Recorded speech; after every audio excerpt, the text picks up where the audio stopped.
bese oha ene adusian wotwe ena one district one factory no watumi asino epo insurance adwuma enso so ekiremu ese wo hwe ama bibibia akoyie wo insurance adwuma no sede ma be ya ganafo ede won ho ebesem wenu nsama hodo bi ne aboabo no enne memene da anopa ogefo edi aduonu enso ne de ebrew kai say one a waso yase anopetutu mu atumi aso de free na yeso ne no asia no pai no dependable herbal home won na Adom malakio everyone makate Adom natural tonic everyone makate Adom natural man capsules Adom lady care capsules na ne mixer e ka ho bi DBS roofing sheet en chance papa fie de wo hwehwa ba bie no ho odo ani be kire e ka ehom Agbave herbal center one of also to laptop ya dia wo de bedura ho no ma wantumi ansa ne de na setanhwa wo de betimi umpanifo ewoto wenu na ebua yen na yetumide kase yi abrew enne anopai medical kase medin e de bafo redu amo afenya bre na babia wo gina babia wo da babia wo ti babia wo nam no yen kire kase mu enkirew Post Sahene Inspector General of Police James Opombuanu ese eniema bi akokọ akoso process adwuma na ni nsokra na ni enye de krakrakrakra oda okokete so oda ona se process ahene na bibisa ekoso ne mre so no oda ona krakrakra ne santi otu anamo ahodo se de be ya obetumi asoso ni nyina no na ensem be na aprowo process adwuma mu a IGPC oda wona na ensem wo betia be sa bosumi mienu entem ne de process wo be se enum anase de brosa na wankasa adi won hodom process ni a wakọ adwuma anase wapon wo fie no no abefetuo na odi akum ho no ayade ana yen tanti bi wo mamu nenso yewura fi mu ano ebi apiepia ma dedo na adwene ebisa se den na ekoso ene no a IGP ehwem se otu ho na mo woni mpanifo asinkonwa atoto adwene ehunu kwampa nyina befa so aboa ama ne nyina watumi aso ano ne bi ne se odi councillors ebesisi honom woni afutufo ne kasakyerefo eba prosi adwuma no mu na nya no nko a odo numbers ebetu dwante evase bibi ha prosi ni bi anase bibi ha obi a wode bedan no na nipa no abomoden atoto no na wakeka no no adefedefe no no nya ne kasakyere se de be ya ne honhom a ekofam no ebetumi asore ne santi wei na wo ye se de be ya bibi bia betumi akoyie na ehu a aba prosi adwuma no no eno so atumi akofam IGP Opombo no di nsam tudwa ebra Central Regional Police Command one conference hall kase bia wabie okwaboa ma otumi bie dwumadie no ano. Within the next few days, we are going to roll out some telephone numbers of experts which you can call and you'll be given prompt counseling and assistance. Some of them are police officers, some of them are not. If you do not feel free, you do not feel comfortable in speaking to a police officer, you address your challenge to an expert. Let us know privately if you happen to find any of our officers in a situation which you think could lead him to depression and therefore a suicide case. If you let the regional commander of every region know, you will let us know and then we'll find out what to do or we'll do what is required in the circumstances. Process Sahene IGP James Opombuanu NSMB and Yachi no wamanso hono ma no sane akyeremu ese asem asese asori dendenden wo mamu a eda bia da eda ya no na obia so ebisa de ekwakokosie eye LGBTQI+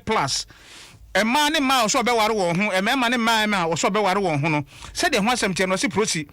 se de o ma ne mra tie no e no de be ya adwuma e na afen so enche bia e na adwuma ko aban na musini a ohwe ho no wo mfimfin mantam mu wono so so bibi ankoyi a okoto oni na pamfo ekoto se prosi ni bi buru no fomfra ma woni a ogu won mo afiase so oyi won na no e na IGP ekire mu ese aban na musini a ohwe adwuma ko enyan esiam mansini so orura nsom kwasi nyaako a odi oni nipa bi eyes hade no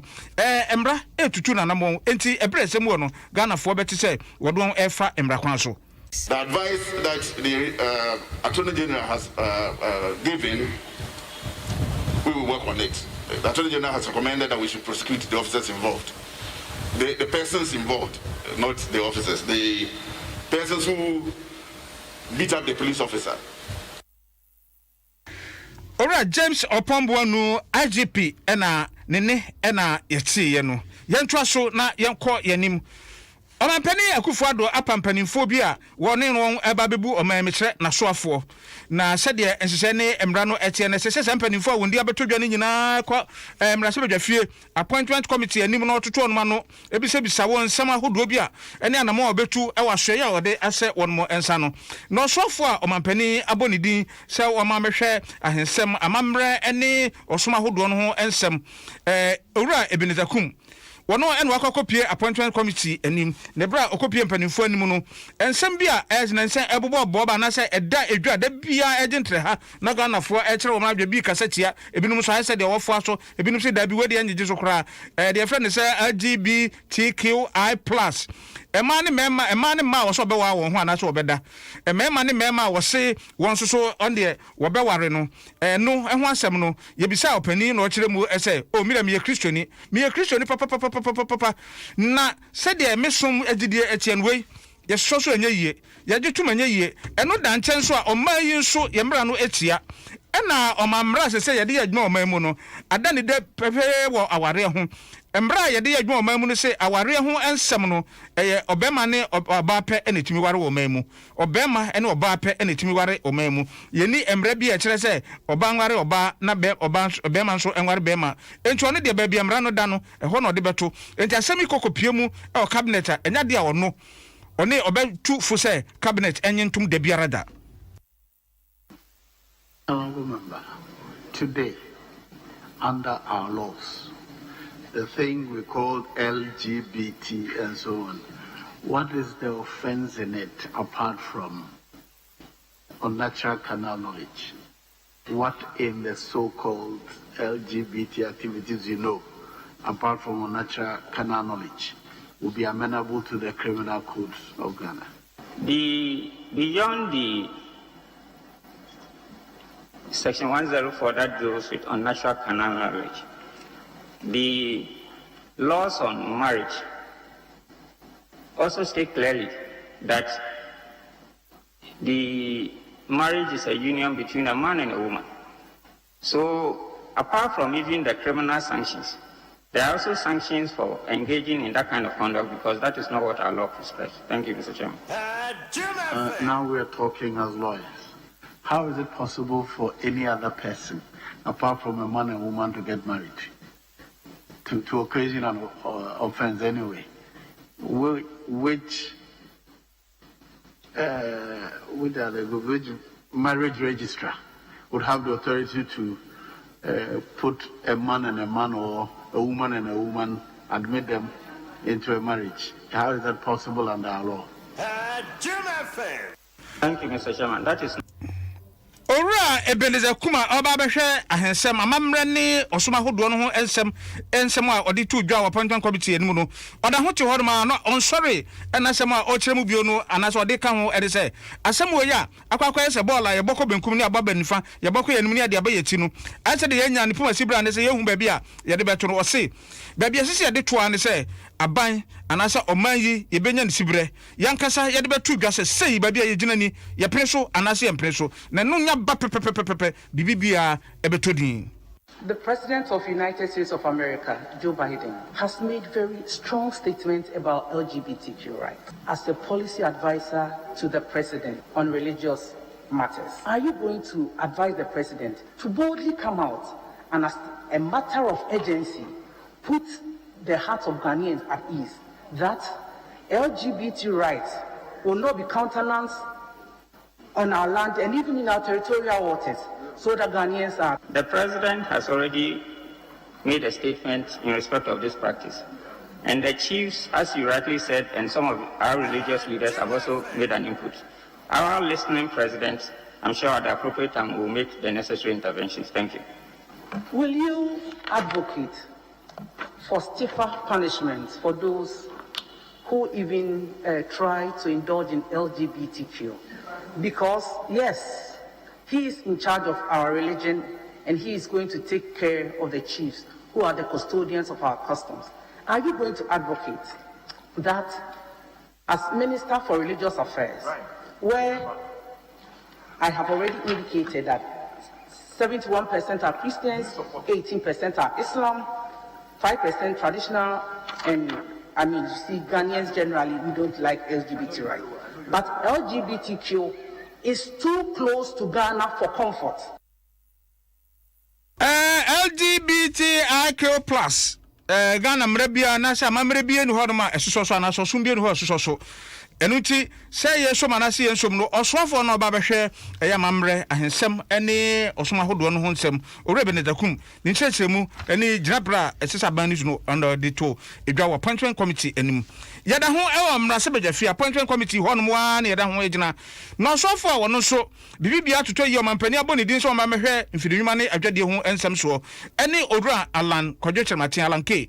ono so akwa mu amampanifo atoto tonano ene wotena se ndo hwere be se nande no da ho echi honum na ensem bia ade ba ko a adi enyuma papa na se agidi ana sa agentre ha omampani akufu ado amamu edikan no mfie na edikan mu no eye one district one factory na bedafo no ebisa ne se wona wo hwe mfiridwuma ene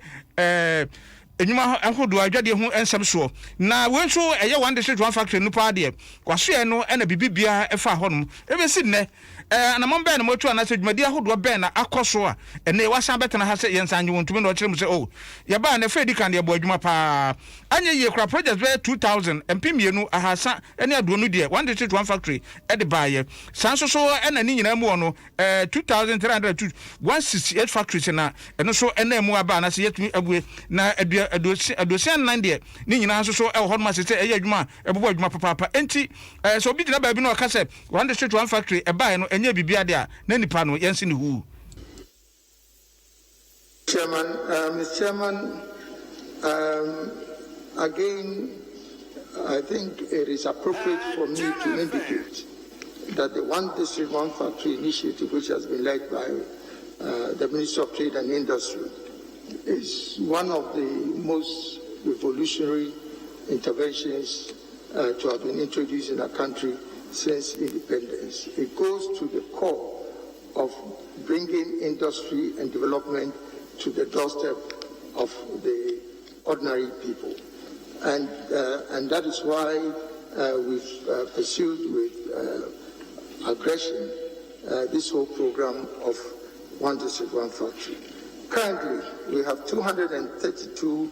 1D1F projects that are at various stages of implementation. And contrary to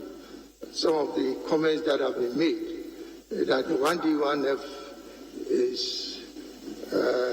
an attempt just to brush up existing companies. Indeed, whilst the program implementation framework allows for existing companies to be 1D1F companies. Ora alanke ama so hon mo sane akyeremu ebiose wenu nyina sika na yede eye etedwumaku eye adwuma no enyina na so pe sika de epia wo na ba bibia ode ne be kyerɛ obenye sika de aboa ma onwuma ko yie no oba man mu a be 2.3 billion na won mo ensaka afri sika krabia na sɛ adwumaku ahodo ye sika ho adwuma na wode epia wo na dia wode epia bank no so bank na eboa no nyina so ene sɛ subsidy a etayere no eye 2.13 million ono ode so bank na sɛ ko ba sɛ bia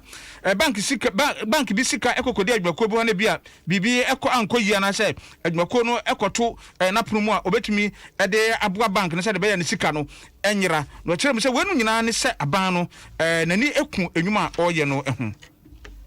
Adom FM yɛntwa so na yɛnkɔ yanim Commissioner of Insurance so ewo mamu ora Justice Ofori ena ode ato insurance gbakwa wo mamu nyina nim se ena wiase aye won de gidie de eso nipa gidie yade a eboa na kwanim obi bibia woyem na se woye bribi na ni obi anya omu gidie wanya hoto so a ebe den na ode nakoma enyina ma wo insurance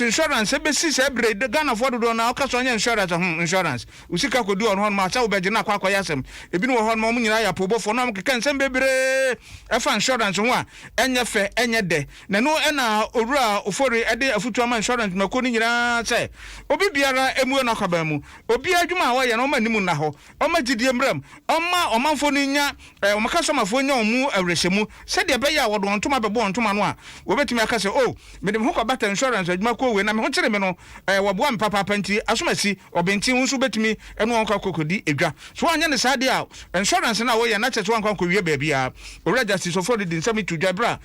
car bank ene saham insurance kabo mu a wode wonum hyese foforo kra ye product bi eba bonten na bank no eboa na bibibia ko yie no ena ora yi ede nsam yi atu dwa ho. Bank assurance remains an attractive business arrangement which enables both the insurer and the bank leverage existing business systems for additional income. Systems and procedures must, however, be in place and run effectively to ensure that sterling services are always delivered. The introduction of digitization offers the partnership better prospects by increasing efficiency and bringing the product closer to the client. Insurance companies through digitization can gather data on customer behavior to design tailor-made products. Ora justice of area commissioner Emma insurance e wo mamu e na ye che ne kasa no akire no e na car bank managing director ora Philip Redu eso e to edwase bata wo do ho akwa bata e yes ham insurance ma wo de dwumade e ba no e say wo de babua afie wuranom adan wuranom ka wuranom ene enwakon kitinkiti a wo ye adwuma se de be ya wonu nwuma a wo ya na se wasi ufie na pa insurance bi de abata ho ne ko ba se bibi ankoyi insurance no tumi aboa wo no dwumade no e ka ho papa enuti eno odo ho akwakobata adwumakoi we won crofo a ye ne omo we adwuma ye customers at any point in time so nya some sort of protection in terms of obi a o ne car obi a o ne fie obi a oton niema oton say some insurance product bi e wo ho e betimi a protect sa niema we na in case say bibi boni bisia enti ye hwa Saham for Yanum Enya Peter home for some period of time. Yes, and almost strength it's in your feel say only best COVID move and COVID more. I say you're born Yanema bank, but COVID a day a man for full baby almost Juma almost watch almost into a one insurance BBC say BBC wouldn't say BB or her at how which here will be to me about. Ora Philip Redu MD Emaka Bank ne tie ni na krakra no na MD anase managing director Adom Saham Insurance Mabel Nyako Public enso editu edwase eba insurance pa de Ghana ya mohomodin Ghana nipa benya sika so de ko insurance de dabi na so tutu awiase ama hodo ho insurance na eso obia mu ntakoba se wo ho kire wa insurance na betumi aboa ni nyina no ene se Ghana fo ntiase ya na sa ho to so a ese so onya insurance no wonya nti de so ye ne se obema enkyekere na kwani papa Ghana fo ntiase no obia de ho se insurance mu a watumi anyemu ahotoso Adom FM Asempa FM in Shiraya FM Eha ana yegyina ne de anopa kase de brema name menda anopa no esie dependable herbal home Adom Malakio Adom natural tonic Adom natural man capsules Adom lady care capsules ne mixture DBS roofing sheet intense papa fie na Agbava herbal center na epia yen wani a waboa me mametumi de kase ebrem no eye Priscilla social media ono opiapia me eto ho no aban ema dodoku aban enso eboa na afei Dr. Papa bi mi producer papa Dr. Sainakwa na asoso bibia ma piepia bibia ma bibia tumi akọ eyie osamufo a osamu eso na eso makase aba bedru mu akate eye akwasi adman opambo ono na osomu pakwasi nso ewo ha de wo mu ene se anopa ya nyina yetu Amerika ya sore so no na yetu Amerika akokofodua yenua professor Kwasi Walanyo Wallace ene opene ma me kora brenti no ya se tuntum ye pagya mu pepepe ye de ani kire kofodua enche kase pa enkoma kuku apre Jessica Prekon animwa komtutu na kupon shira dependable herbal home DBS roofing sheet Agbave herbal center ena ebuaye mi amede kase ebrem no medin ene bafo oredu amo me sori hwe no na me maame maame akua gangama awofo wa ena ne die no oba betena edwem sebre